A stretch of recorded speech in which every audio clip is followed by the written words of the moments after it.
नमस्कार, मैं शालिनी और आप देख रहे हैं कर्म कसौटी न्यूज। आइए बढ़ते हैं आज की बड़ी खबर की ओर। मोहन भागवत से सीएम योगी की मुलाकात के कई मायने। हाड़ हिंदुत्व और राष्ट्रवाद के एजेंडे पर फोकस।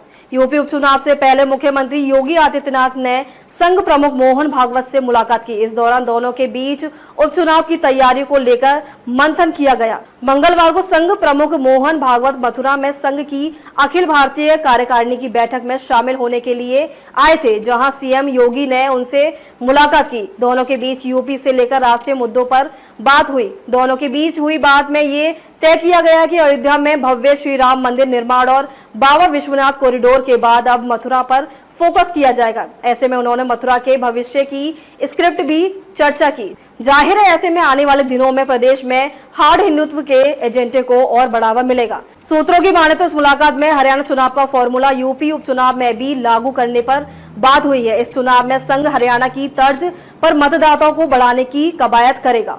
बीजेपी की जमीन मजबूत करेगा संघ। इसके साथ ही ये भी तय किया गया है कि संघ यूपी उपचुनाव में बीजेपी के साथ मिलकर जमीन मजबूत करेगा। नुक्कड़ सभाओं, छोटे समूह की बैठकों और बेहतर युद्ध प्रबंधन के साथ साथ डोर टू डोर अभियान चलाकर भाजपा के लिए माहौल बनाने का वैसा ही प्रयास करेगा जैसा हरियाणा चुनाव में किया गया था, ताकि मत प्रतिशत बढ़ाने के लिए भाजपा समर्थन मतदाताओं को मतदान केंद्र तक पहुंचाने का काम हो सके। महत्वपूर्ण ये है कि बीते लोकसभा चुनाव में संघ पर यह बात आई थी कि इसके स्वसेवक भाजपा नेता, कार्यकर्ताओं, सांसदों, विधायकों की कार्यप्रणाली से खिन्न होकर घर बैठ गए थे, जिसका नुकसान पार्टी को हुआ था। लेकिन अब संघ की पूरी तरह से उपचुनाव में आगे की रणनीति बनाने में जुट गया है। अब तक के लिए बस इतना ही। फिर होगी आपसे मुलाकात। तब तक के लिए नमस्कार और देखते रहिए कर्म कसौटी न्यूज।